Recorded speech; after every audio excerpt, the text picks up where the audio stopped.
Kerala agricultural price and ന്യൂസിലേക്ക് എല്ലാവർക്കും സ്വാഗതം. ഭൂമിയില്ലെങ്കിലും ഇനി കർഷകനാകാം. തരിശു ഭൂമിയിൽ പച്ചപ്പിലേക്ക് മാറ്റാൻ നവോധൻ പദ്ധതിയുമായി കേരളം. സംസ്ഥാനത്തെ ലക്ഷക്കണക്കിന് ഹെക്ടർ തരിശു ഭൂമി കാർഷിക സമൃദ്ധിയിലേക്ക് തിരികെ കൊണ്ടുവരാനും സ്വയം പൂർണ്ണതയിലേക്കുള്ള വഴിയൊരുക്കാനും ലക്ഷ്യമിട്ട് സംസ്ഥാനത്ത് നവോധൻ എന്ന പേരിൽ നൂതന പദ്ധതിക്ക് തുടക്കം കുറിച്ചു. പച്ചക്കറികളുടെയും ഫലവർഗ്ഗങ്ങളുടെയും ഉൽപ്പാദനത്തിൽ സ്വയം പര്യാപ്തത കൈവരിക്കാനായി ലോകബാങ്കിൻ്റെ സഹായത്തോടെ കൃഷി വകുപ്പ് നടപ്പിലാക്കുന്ന കേര പദ്ധതിയുടെ ഭാഗമായാണ് പദ്ധതി നടപ്പിലാക്കുന്നത്.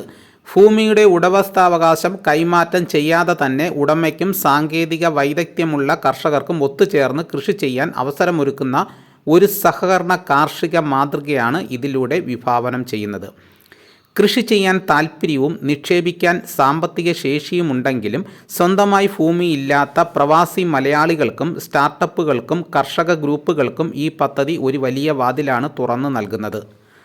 സംസ്ഥാനത്ത് ഏകദേശം 1 ലക്ഷം ഹെക്ടറോളം ഭൂമി കൃഷിയോഗ്യമെങ്കിലും ഇപ്പോൾ തരിശായി കിടക്കുകയാണ് എന്നാണ് കണക്കുകൾ സൂചിപ്പിക്കുന്നത്. ഇതിൽ 30% ഉൽപ്പാദനക്ഷമമാക്കി മാറ്റുക എന്നതാണ് നവോധൻ പദ്ധതിയിലൂടെ പ്രധാനമായും ലക്ഷ്യമിടുന്നത്. ഭൂ ഉടമയും കർഷകനും തമ്മിലുള്ള സേവനതല ഉടമ്പടി വഴിയാണ് കൃഷി നടപ്പിലാക്കുന്നത്. ഇതനുസരിച്ച് ഭൂ ഉടമ തൻ്റെ സ്ഥലം കൃഷിക്കായി വിട്ടു നൽകുകയും നിക്ഷേപകൻ കൃഷിക്കാവശ്യമായ മൂലധനവും സാങ്കേതിക വിദ്യയും ഫാം മാനേജ്മെൻറ്റും ഉറപ്പാക്കുകയും ചെയ്യും.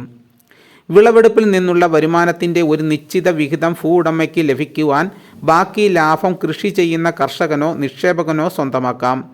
ഇതുവഴി ഭൂ ഉടമയ്ക്ക് യാതൊരു നഷ്ടസാധ്യതയുമില്ലാതെ വരുമാനം ഉറപ്പാക്കാൻ സഹായിക്കുന്നു.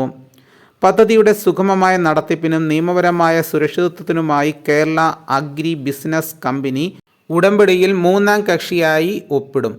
ഉൽപ്പന്നങ്ങൾക്ക് മികച്ച വിപണി കണ്ടെത്താനും ബ്രാൻഡിങ്ങിനും കയറ്റുമതിക്കും കാപ്കോ കർഷകർക്ക് ആവശ്യമായ സഹായങ്ങൾ നൽകും.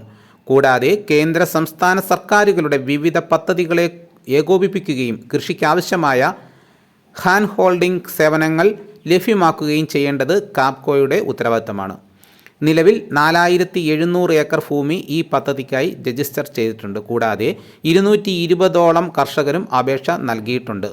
ഗവൺമെൻറ് ഉത്തരവ് പ്രകാരം അംഗീകാരം ലഭിച്ച ഈ പദ്ധതിയിൽ ചേരാൻ താൽപ്പര്യമുള്ള ഭൂ ഉടമകൾക്കും കർഷകർക്കും അപേക്ഷ സമർപ്പിക്കാവുന്നതാണെന്ന് കേര പ്രോജക്റ്റ് പ്രൊക്യൂർമെൻറ്റ് ഓഫീസർ അറിയിച്ചു. അപ്പോൾ ഇനിയിപ്പോൾ ഭൂമിയില്ലെങ്കിൽ നമുക്ക് ഇതേപോലെ കൃഷി ചെയ്യാം. അപ്പോൾ അപേക്ഷ കൊടുക്കണമെന്ന് പറയുന്നു. അപ്പോൾ ഇതോടുകൂടി വീഡിയോയുടെ പൂർണ്ണമാകുന്നു. വീഡിയോ എല്ലാവർക്കും ഇഷ്ടപ്പെട്ടുവാണെന്ന് ഞാൻ വിശ്വസിക്കുന്നു. എല്ലാവരും ലൈക്ക് ചെയ്ത് സപ്പോർട്ട് ചെയ്യണം. ചാനൽ ഇതുവരെ സബ്സ്ക്രൈബ് ചെയ്തിട്ടില്ലെങ്കിൽ ചാനൽ സബ്സ്ക്രൈബ് ചെയ്ത് വെക്കുക. നിങ്ങളുടെ അഭിപ്രായങ്ങൾ കമൻറ്റായിട്ട് രേഖപ്പെടുത്തണം. ഈ വീഡിയോ എല്ലാവർക്കും ഒന്ന് ഷെയർ ചെയ്ത് കൊടുക്കണം. മറ്റൊരു വീഡിയോ ഉടനെ എത്താം. എല്ലാവർക്കും എൻ്റെ നന്ദി.